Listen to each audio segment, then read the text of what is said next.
Okay, I'm going to read chapter 3 from Chuju's house. I waited until everyone was asleep. When all was silent in my parents' rooms and wheezing whistles came from Nene, I hastily rolled up a change of clothes and took my pencil box saved from my school days. In the days when my parents could afford to send me to school, I had carried the pencil box with me to class each day. I tied the roll with a bit of string.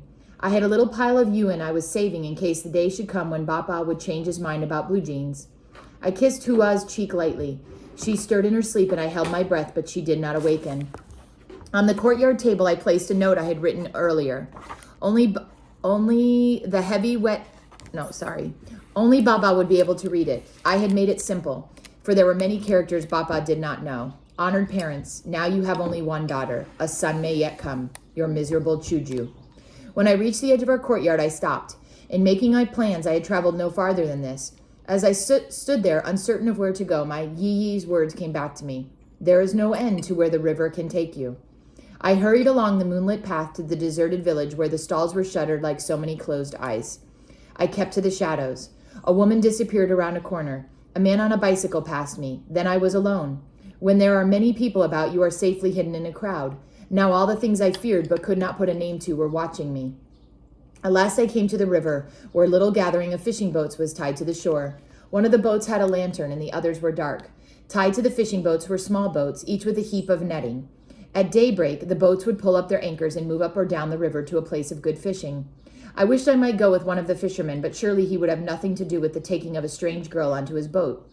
I sat at the water's edge listening to the current of the river rocking the fishing boats. The next moment I was creeping softly down the riverbank and climbing into one of the small boats. Little by little, I worked my way under the netting. It was no easy task, for the netting was heavy and smelled so strongly of fish my stomach turned over. I was as tangled in the heavy wet netting as any trapped fish. I would be discovered, but by then perhaps I would be in another place. As I crouched beneath the netting and the hours passed, I began to see what a foolish thing I had done. I thought of hurrying back, tearing up the note, and climbing into my bed beside Hua.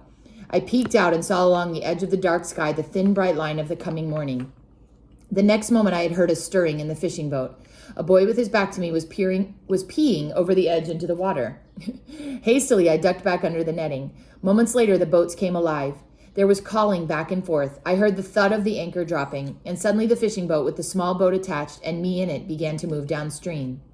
I could smell the charcoal burning in a stove and hear a woman calling out that the rice was cooked. I tried to stretch my arms above my legs a little bit and move my legs a bit, but the netting was too heavy for me. Overhead, the sky brightened and a bit of sun found its way to me. A moment later, someone stepped on my leg and I cried out. A boy shrieked, "Baba, a devil is caught in the netting." I was afraid they would go after me with one of their sharp fishermen's knives, and I called out, "Please, I am only a girl and I mean no harm." The netting was pulled away and I looked up to see a man standing over me. I tried to leap into the water, but the man's hand was around me like an iron bracelet. He lifted me from the small boat onto the fishing boat. "It is only a girl," a woman called out. Two boys, one older than me and the other younger, stood beside the woman staring at me. The man shook me angrily. "What are you doing on our boat?" he demanded. While the shaking was going on, I could find no words, and the woman said, "Let her be." The shaking stopped. "I've run away," I said. "You are a wicked girl," the man scolded. "You must return to your home at once." I thought he was going to pitch me into the water. "No, please. My mama and papa are dead, and my nene is going to sell me to an evil woman." The man and the woman looked at me and were silent. Because of Hua, it was a story that had come easily to my head. Though they were for Hua and not me, the tears they saw were real tears, and the fear real. The man said, "We can have nothing to do with such running away. We do not want your misfortune on our boat," but the voice was not so angry. "Let me stay. I have 4 yuan for my passage, and I can help to clean the fish." 4 yuan buys nothing, the man said, "only the rice for a day or two." He looked closely at me. "What do you know of cleaning fish?" My Yi was a fisherman. That was nearly the truth. Until he died, I cleaned hundreds of fish for him. That was a lie. Yi had cleaned the few fish he had caught, and I had closed my eyes while he had done it. "Let the child stay for a bit," the woman said, "until we find out how true her story is." The 2 boys only stared at me as if a demon had become tangled in their nets. The man let go of my arm. "Take care of her then. Our net should have been cast long since." He gave me a push toward the woman. It was only a light push.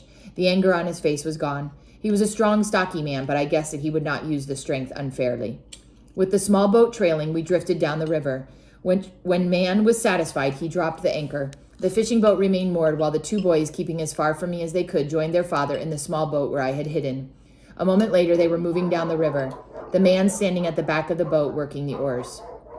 The woman asked, "What is your name, girl?"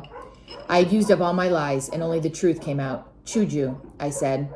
"Chuju," the woman replied. Tidy.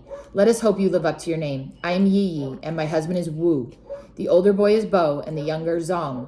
She bent over the charcoal stove. Come and have a bit of rice. Then you can help me turn over the fish. She pointed to a bamboo rack where hundreds of small fish were drying. I quickly ate the bowl of rice gruel she handed me and began to turn the fish. It was easily and quickly done. Yi thrust a bundle of twigs at me. Give the deck a good scrubbing. I filled a pail from the river and began scrubbing. The woman watched me, pointing out here and there where I missed some scales or bits of fish skin that had become stuck to the boat's deck. When I finished, the woman looked pleased. We are fortunate in having 2 sons, she said, but I would not mind a daughter to keep me company all day on the boat. Never before had I heard someone talk of her wish for a daughter. But you already have 2 children, I said. You could not have another one.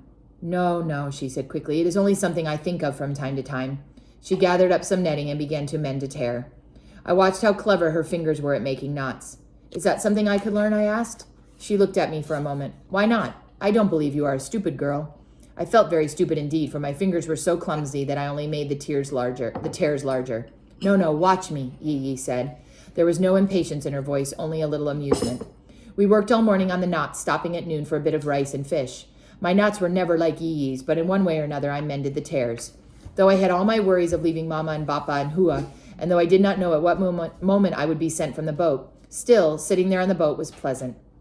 A cooling breeze blew down the river, and on either bank there was the bright green carpet of new rice shoots. From time to time, an excursion boat full of Waiguren would pass. And Waiguren is foreign devils. Oh, those are foreigners. That's right. Waiguren would pass. They would wave and call out to us in their strange languages, and we would wave back. When another fishing boat would drift by, Yi would hail the fishermen, asking after the success of their catch. Wu and our sons are just around the bend, she would call to them. I hope they will be fortunate. Yesterday's catch was no more than a handful of minnows. Ours was not even that, the other fisherman would reply, and I saw that there was no truth-telling among the fishermen, for our drying rack and the drying racks of the other fishing boats were crowded with fish. Yi winked at me. If we boast of our catch, we will have every fishing boat on the river casting their nets where we cast ours. When we pulled them in, our nets would be empty. At the end of the day, Wu and his sons returned with nets alive with squirming fish. They'd emptied the nets into the boat. At once, everyone went to work. The smaller fish would be cleaned and dried, and the larger ones taken whole to the market. I began to grab at the fish as well. Some had their gills caught in the netting and had to be pulled loose in a most cruel way. The fish were slippery in my hands and thrashed about, so for every fish I freed, Bo, who stood beside me, loosened 10. When at last the nets were emptied, the knives came out. Here, Wu thrust a wicked-looking knife at me. You say you've cleaned fish. Get to work. Like this, Yi whispered, and she picked up an unfortunate fish and slapped it against the deck. The unfortunate fish ceased its flopping and lay silent. With one swipe of her knife, the fish was slit open. She reached into the fish's belly and pulled out such a handful of oozing, bloody innards I had to look away. It was then tossed to Bo and Zong, who sent a shower of scales over the boat. I picked up as small a fish as I could find, and I raised it to slap against the deck. Its eyes fastened onto me. It is a thing with fish that their eyes do not blink, so their stare is pitiful. It was the fish or me. I closed my own eyes, and with all my strength, I slapped the fish against the deck. When I opened my eyes, the fish's eyes was still fixed on me, and its body moved weakly in my hand. Bo, who was standing beside me, stopped what he was doing, and taking the fish, quickly put an end to it. He tossed it back to me, and I went to work with the knife, sawing a ragged cut rather than the swift, clean cut Yi had made. I thrust my hand into that part of the fish I had no wish to know, and tugged at the soft mess, tossing it, as the others had, into the river, where 100 screeching gulls made a meal of it. Not all the fish's insides ended up in the river. As we worked, the bottom of the boat became slippery with blood and innards. Still we worked on. Hours followed hour until the sun blazed cool, and the sun was no more than a gold ball slipping into the river. When the last fish was cleaned and pails of water had been thrown on the deck to clean it, I watched in amazement as Wu, Yi, and the boys shed nearly all their clothes and jumped into the river. I stood there smelly and as covered with scales as any fish. The next moment I was in the river clinging to the boat. The current and gulls had carried the innards away, and the water was nearly clean. The coolness was lovely on my sore hands and back. And I'm going to stop there at the first half of chapter 3.